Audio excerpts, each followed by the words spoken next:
Hello students, तो स्वागत है आपका फिर से हमारे चैनल जीनियस माइंड पर। और आज की इस वीडियो में स्टार्ट करेंगे क्लास 9 का basic concepts of geometry, that is your chapter number 1 का प्रैक्टिस सेट 1.1 के जो आगे के क्वेश्चन है। हमने क्वेश्चन नंबर 4 तक की सारी वीडियोस अपलोडेड कर दी हैं। आज हम स्टार्ट करेंगे क्वेश्चन नंबर 5, 6, 7। ये तीनों क्वेश्चंस पे डील आउट होने वाला है। कोलिनियर पॉइंट्स का लास्ट लेक्चर हम लोग ने बात किया था। कोलिनियर पॉइंट्स के सारे क्वेश्चंस को हमने सॉल्व आउट करके देखा। तो अगर अभी तक आपने वो वीडियोस नहीं देखा तो मेक श्योर आप वो वीडियोस को भी देखिए। और अगर आपको चैनल पसंद आए, अगर आपको ऐसा लग रहा है कि यस यहाँ पर हार्डवर्क चल रहा है, तो मेक श्योर आप वीडियो को ज़्यादा से ज़्यादा अपने फ्रेंड्स के साथ शेयर भी कर रहे हैं। तो चलिए स्टार्ट करते हैं क्वेश्चंस के साथ। तो चलिए जब हम क्वेश्चन नंबर 5 की तरफ मूव ऑन करते हैं तो क्वेश्चन नंबर 5 में क्या बोला भाई, तो कोलिनियर बताना है, बराबर। Points X Y Z are collinear. अच्छा, कोलिनियर दिया हुआ है, बताना नहीं है। तो सबसे पहले आप क्या लिखेंगे, सोल्यूशन। सोल्यूशन में आपको क्या लिखना है, points X Y Z are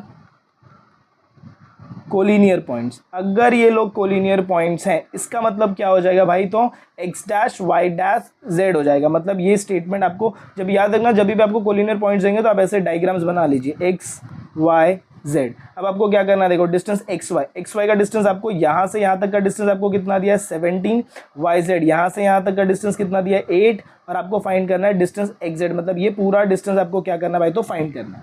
तो जब यहाँ पर आप सोल्यूशन स्टार्ट करेंगे तो सबसे पहले आप क्या लिख देंगे, देखो distance X Z is equal to distance X Y plus distance Y Z is equal to, ये हो जाएगा आपका एक्स वाई 17, फिर प्लस ये हो जाएगा आपका 8। और जब आप दोनों वैल्यू को ऐड करेंगे तो आंसर विल बी योर 25। मतलब आपका डिस्टेंस एक्स जेड कितना होगा, 25 यूनिट या फिर 25 सेंटीमीटर। बस इतना सिंपल सा ही क्वेश्चन है, ज़्यादा प्रॉब्लमैटिक नहीं है। और यहाँ पर अगर आपको रीज़न लिखना है तो रीज़न में आप लिख सकते हैं X dash Y dash Z, but इसकी ज़रूरत नहीं पड़ेगी क्योंकि यहाँ पर आपने पहले मेंशन कर दिया कोलिनियर पॉइंट।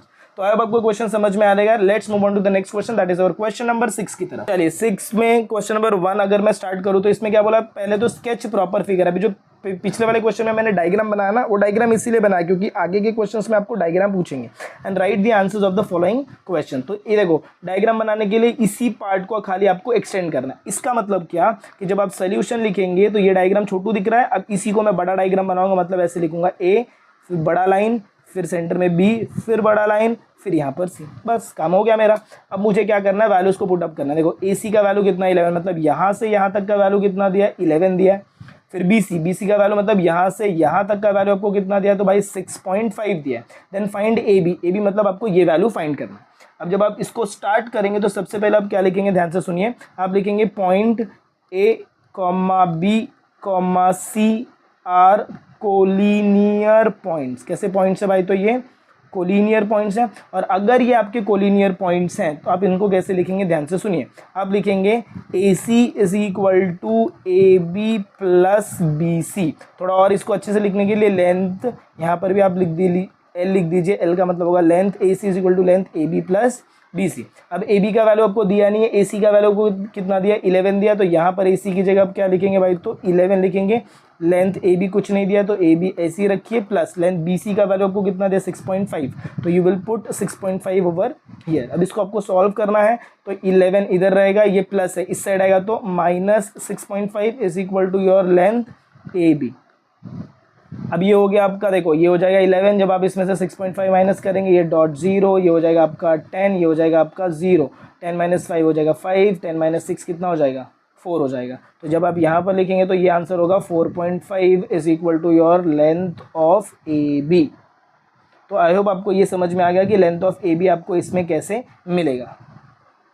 तो let's move on to the next question, that is our question number 6 का ही है, बट ये क्वेश्चन नंबर 1 था, वो क्वेश्चन नंबर 2 होगा। तो चलिए जब हम क्वेश्चन नंबर 2 की तरफ मूव करेंगे, ये भी सेम है, सेम पैटर्न से क्वेश्चन सॉल्व आउट होगा। सोल्यूशन, इसको मुझे क्या करना है, बड़ा करना है। बड़ा करूंगा तो ये हो जाएगा आर, यहाँ से फिर सेंटर, फिर एस, फिर सेंटर, फिर यहाँ पर आएगा टी। अब मुझे क्या करना है, वैल्यूज को पुटअप करना है। एस टी का वैल्यू कितना दिया 3.7, फिर आर एस का वैल्यू कितना दिया 2.5, फाइंड करना है आर टी मतलब यहाँ से यहाँ तक की वैल्यू। जब आप इसको सॉल्व करेंगे तो आप लिखेंगे कैसे, देखो आपको लिखना है आर एस का वैल्यू दिया है 2.5, फिर आपको दिया है एस टी का वैल्यू कितना दिया 3.7, फिर आपको फाइंड करना है R T is equal to question mark. अब जब आप फर्दर सॉल्व करेंगे तो आप कैसे लिखेंगे, देखो आपको लिखना है length R T is equal to length R S plus length S T, reason आपको लिखना है R dash S dash T. Further जब इसकी सॉल्विंग करेंगे तो आर एस का वैल्यू कितना दिया 2.5 प्लस एस टी का वैल्यू कितना दिया 3.7। आप जब दोनों को ऐड करेंगे तो वैल्यू कितना हो जाएगा, देखो वैल्यू ऐड करेंगे तो ये कितना हो जाएगा 6.2, या फिर तो यूनिट लिखिए या तो सेंटीमीटर, मतलब लेंथ आर टी आपका कितना हो जाएगा 6.2 यूनिट हो जाएगा। तो आई होप आपको एक क्वेश्चन समझ में आया रहेगा कि कैसे, बहुत ही सिंपल है, हमने अभी तक ऐसे ही सारे क्वेश्चंस को सॉल्व आउट किया है। तो let's move on to the third question of question number 6।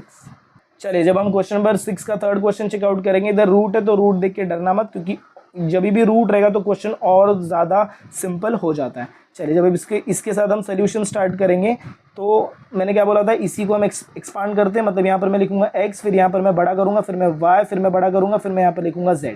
अब मेरे को क्या पुटअप करना है, वैल्यूज। xz का वैल्यू मतलब यहाँ से यहाँ तक का वैल्यू मुझे कितना दिया भाई, तो 3√7 दिया है। इसके बाद xy का वैल्यू मुझे कितना दिया है, √7। यहाँ पर कुछ नहीं तो मैं बाहर लिख देता हूँ 1√7। मेरे को क्या फाइंड करना है, yz फाइंड करना है। जब आप सोल्यूशन लिखेंगे तो सबसे पहले आपको क्या लिखना है, देखो आपको लिखना है पॉइंट x, y, z। कैसे पॉइंट्स है, आर कोलिनियर पॉइंट्स। कैसे पॉइंट्स है भाई, तो कोलिनियर पॉइंट्स। अगर कोलिनियर पॉइंट्स है तो सबसे बड़ा लाइन कौन सा है, length X Z is equal to length X Y plus length Y Z, बराबर। अच्छा अब इसके अंदर मेरे को वैल्यूज को सब्स्टिट्यूट करना है। एक्स जेड का वैल्यू दिया है क्या, नहीं दिया है, कि दिया है एक्स जेड का वैल्यू दिया है, कितना दिया है 3√7 is equal to length X Y का वैल्यू दिया है, यस 1√7, फिर plus length Y Z. Further जब इसकी सॉल्विंग करेंगे तो ये हो जाएगा आपका 3√7, ये प्लस इस साइड जाएगा तो -1√7 is equal to length Y Z. Further solving करेंगे तो 3 - 1 कितना हो जाएगा, अभी देखो इसमें से सेम आपको क्या दिख रहा है √7, तो √7 को थोड़ी देर के लिए बाहर रखो, ब्रैकेट में आप लिखेंगे 3 - 1 which is equal to length Y Z. ये क्या हो जाएगा आपका लेंथ वाई जेड। अब जब आप इसको सॉल्व करेंगे तो 3 - 1 कितना होगा 2, और ये हो जाएगा √7 इज इक्वल टू हो जाएगा लेंथ वाई जेड। इसका मतलब लेंथ वाई जेड का वैल्यू को कितना मिल जाएगा 2√7। तो आई होप आपको ये क्वेश्चन भी समझ में आया रहेगा। जस्ट एक नॉर्मल कैलकुलेशन आपको प्लस माइनस करना और आपके आंसर्स आ जाएंगे। Let's move on to the next question, that is our question number 7 की तरफ।